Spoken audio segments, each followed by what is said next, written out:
I thought we had an opportunity there in the first half to go into halftime with the lead, but obviously when you're playing a team as good as West Virginia, they will always have other plans. I thought that 7-0 run gave them a lot of momentum going into the third quarter. We were unable to continue our game plan. I give a lot of credit to West Virginia, Coach Kellogg, for making sure JJ got going.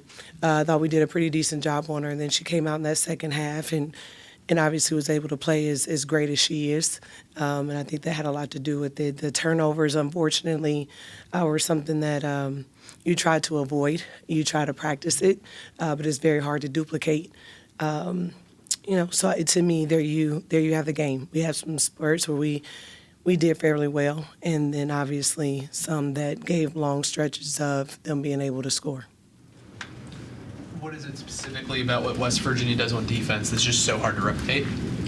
Well, I think a lot of it is just them being so aggressive, and I think that we did a decent job in that first half, making it a point that the officials and two touches and things like that. And I thought that they did a great job adjusting to that in the second half. They didn't foul as much.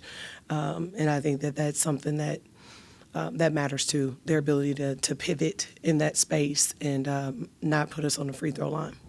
And JJ Quinerly as well, what makes her such a special player? You mentioned that, you slowed her down to start there, but she took over in the second half. What just makes her so special?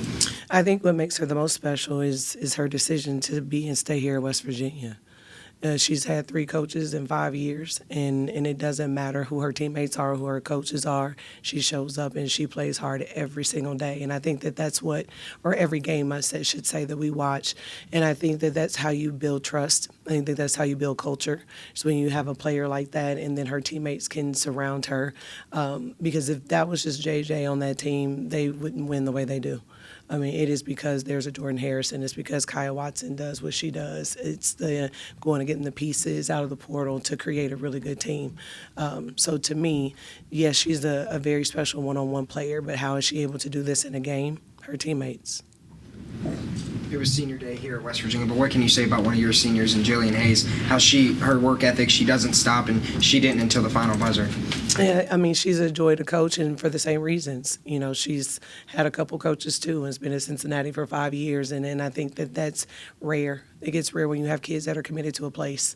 And for me, Jill is always going to be our heartbeat. And that's why I keep her on the floor, even when she's struggling, because I know that she believes. I know that she's going to work hard. I know that she's going to give her team everything that she has every second that she's out there.